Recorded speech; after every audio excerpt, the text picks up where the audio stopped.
급락 이후 반등 시도는 나오고 있지만 이평선은 아직 전부 위에서 눌리고 있습니다. 지금은 방향을 맞추는 것보다 이평선 회복 여부와 거래량을 먼저 확인해야 되는 자리예요.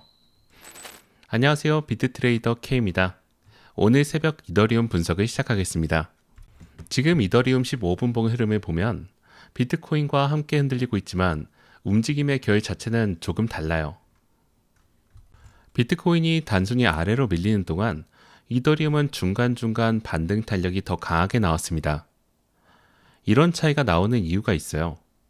지금 시장은 단순히 방향 싸움하는 게 아니라 어디서 유동성이 가장 많이 터질지를 노리고 있기 때문이에요.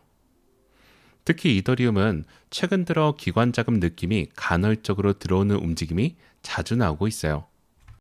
거래량 없이 천천히 올리는 게 아니라 특정 구간에서 순간적으로 매수 체결이 강하게 들어오는 형태예요. 그런데 중요한 건 그 매수세가 아직 추세 전환까지는 연결되지 못하고 있다는 점이에요. 한번 강하게 들어오는 것처럼 보이다가도 결국 위에서 눌리고 다시 내려오는 패턴이 반복되고 있습니다.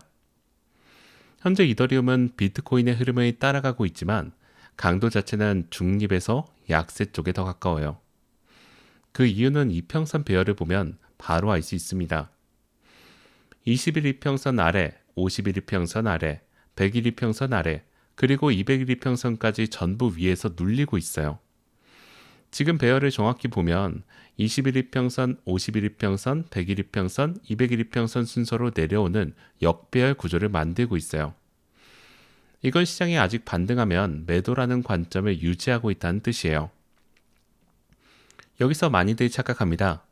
이 정도 빠졌으니 이제 반등이 나오는 거 아닌가 하고요. 물론 기술적 반등은 나올 수 있어요. 그런데 반등과 추세 전환은 완전히 다른 이야기입니다. 지금 이더리움은 강한 상승 추세라기보다 하락 이후에 되돌림 수도가 반복되는 구조에 더 가까워요. 특히 최근 하락 과정에서 21일 이평선을 계속 못 넘고 밀리는 흐름을 반복했어요. 진짜 강한 시장은 21일 이평선 위에서 눌림을 받고 다시 올라갑니다. 그런데 지금은 이평선 자체가 계속 천장 역할을 하고 있어요. 이더리움은 아직 역배열 구조 속에서 약세 흐름이 유지되고 있습니다. 차트 현황을 확인했으니 이번엔 위에서 누르고 있는 저항 구간을 짚어볼게요. 현재 가장 중요한 저항은 1995에서 2005 구간이에요. 이 자리가 중요한 이유는 21일 이평선과 최근 단기 매물 구간이 겹치기 때문이에요. 즉 여기를 강하게 회복하지 못하면 반등이 나와도 다시 눌릴 가능성이 큽니다.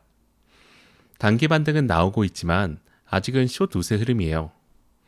이 구간에서 거래량 없이 잠깐 올라섰다가 밀리는 흐름이 나온다면 그건 페이크 반등의 가능성이 높습니다.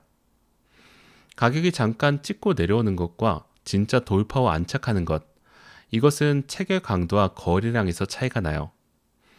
그 위에는 2020에서 2030 구간이 있습니다.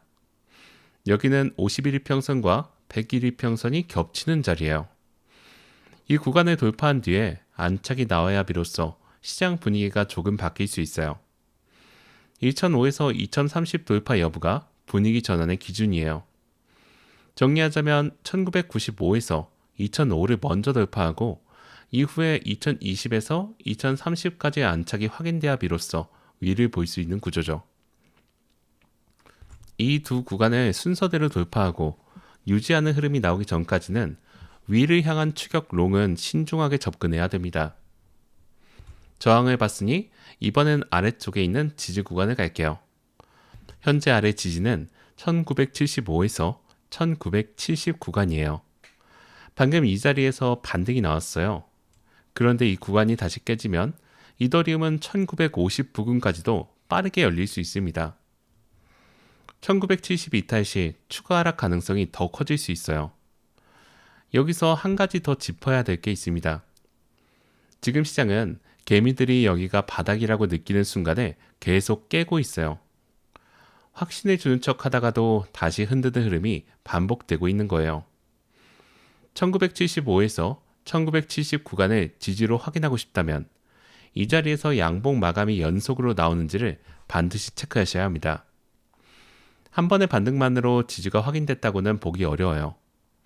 이 구간을 리테스트하는 흐름이 나왔을 때 지지가 유지되는지를 한 번 더 확인한 뒤에 그 다음 판단하는 것이 안전합니다.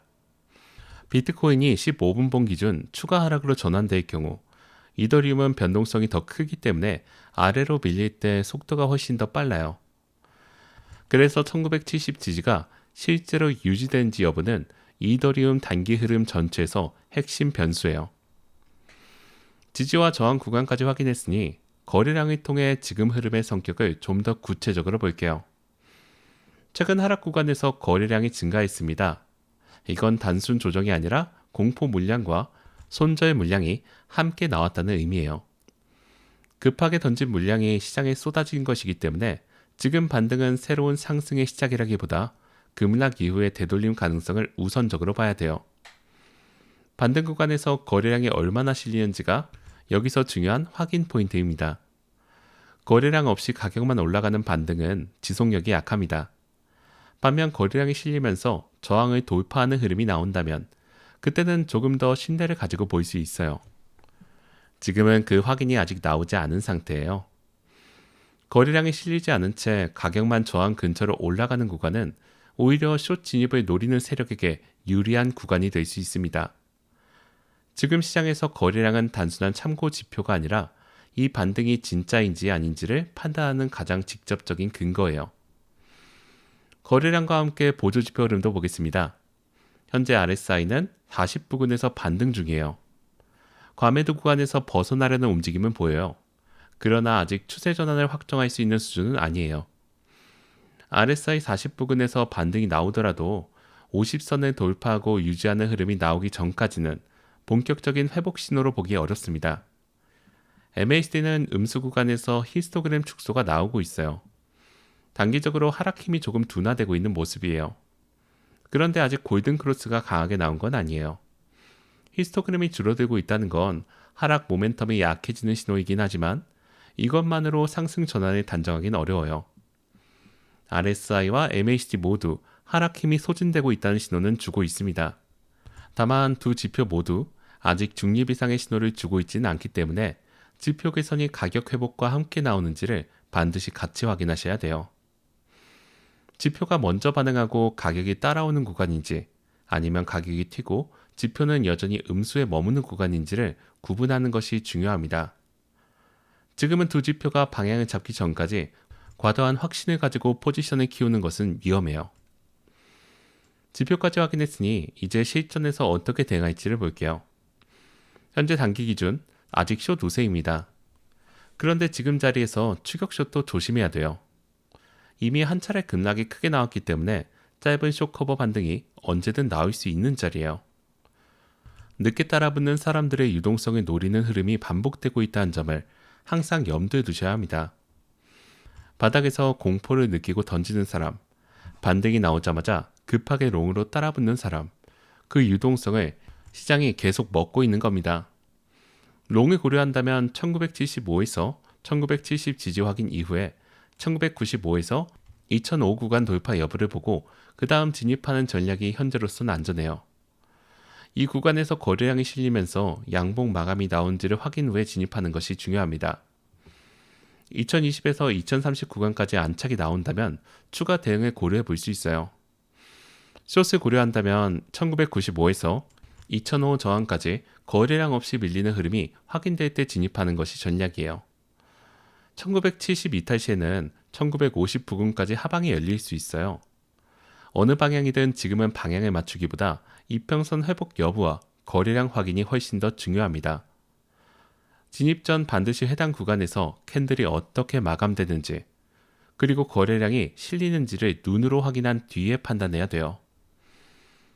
정리하자면 결국 지금 시장이 중요한 건 섣불리 방향을 잡는 게 아니라 이평선이 실제로 회복하는지 거래량 반등에 실리는지를 먼저 확인하시고 그 확인이 나온 뒤에 진입 여부를 판단하는 것이며 비트코인의 방향이 추가 하락으로 전환될 경우 이더리움은 변동성이 더 크기 때문에 낙폭 역시 빠르게 확대될 수 있다는 점을 항상 염두에 두시고 지금은 추격보다 확인이 중요한 자리라는 점을 기억하시기 바랍니다. 이상으로 오늘 새벽 이더리움 분석을 마치겠습니다. 감사합니다.